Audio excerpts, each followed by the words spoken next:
right, so you want to make a Tessellations art project, but you don't have traditional scissors. So today I'm going to show you 3 different methods for creating tessellations without traditional scissors. The first method is manicure scissors. So you or an adult you live with may have these, and this is what you're looking for. They're basically just itty bitty scissors, okay, and then you can just cut the way you would with regular scissors. Just take a little bit longer.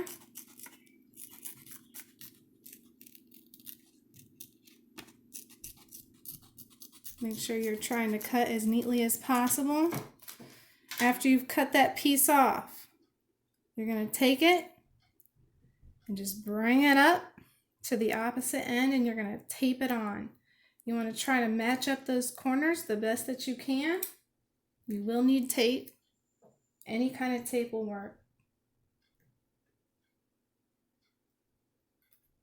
Okay, so you're going to do the same thing with this other line you drew. Make sure you're not making your lines too complicated. If you make them too complicated, it's too difficult to cut and line up later. So don't make your lines with too many squiggles or anything like that. All right, so there's your shape. You're gonna just move it over to the other side, tape it on, and there you go. You have your shape. You might need to reinforce those sides with a little bit more tape just to keep it together better, but you have your shape that you'll use for tessellations. So let's say you don't have manicure scissors. That's okay. There's also a couple other methods. The next method that I'm going to show you is the push pin. So this is what you would use to put something in a cork board. And what you're basically going to be doing is creating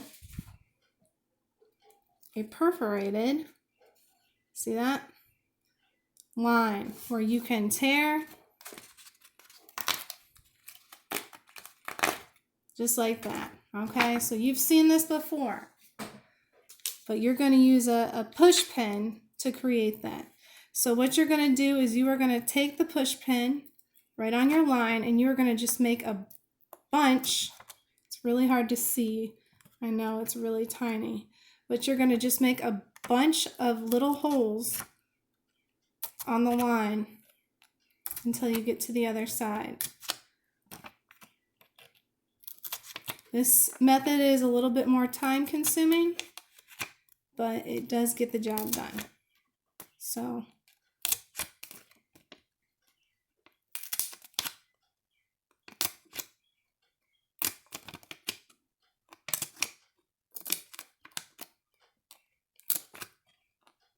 you want your holes to be really close together.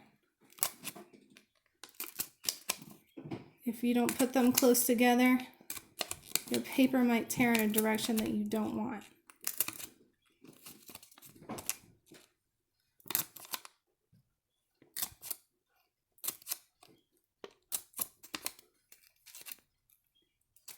Watch out for your fingers. Kind of hard at the end.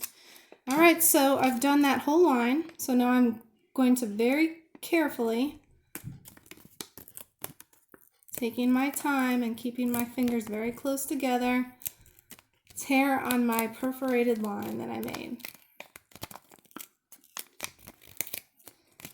It's not quite as clean as the manicure scissors, but like I said, it gets the job done. So at this point, you do the same thing you would with the manicure scissors. You would just take the piece and move it around and tape it on the other side. I'm not going to waste your time. You already saw me do it here. If you need to see it again, you can go back and watch that one. So the last method is the crease and lick. This is actually a good skill to have for a lot of different reasons. I use this method just to make a straight line when I don't have scissors handy. But all you need to do, this one is not going to be as ornate and detailed as these, but it still works. So this is an example of one that I started using this crease and lick method. It still looks cool. It's not quite as ornate, but it's still cool. It works. So what you're going to do, you're going to take your Post-it and you are going to crease one side up like that. And then you are going to crease it the opposite direction on that same crease. And then, yes, you are going to lick it. So I just licked that side. Now I'm going to turn it over and I'm going to lick the other side. Kind of gross, but again, it gets the job done. So in the art room, we're all about problem solving. And this is how we do it. So after I have taken off the one piece, this method is going to be a little bit different. You're going to pull it over here and you want to line up your right angles. See that right angle and that right angle? You want to line those two up and tape it on.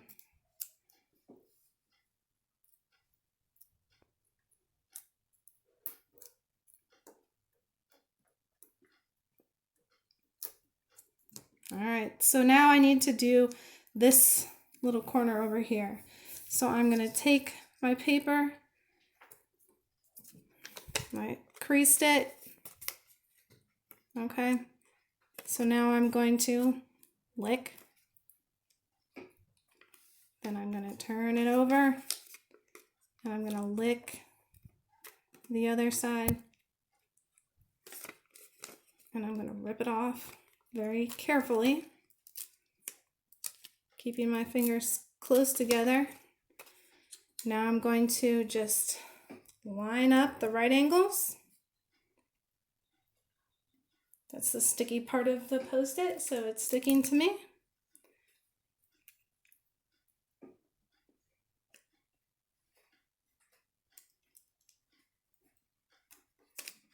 And there you go. You have your shape using the crease and lick method. So those are 3 different ways that you can make tessellations without traditional scissors.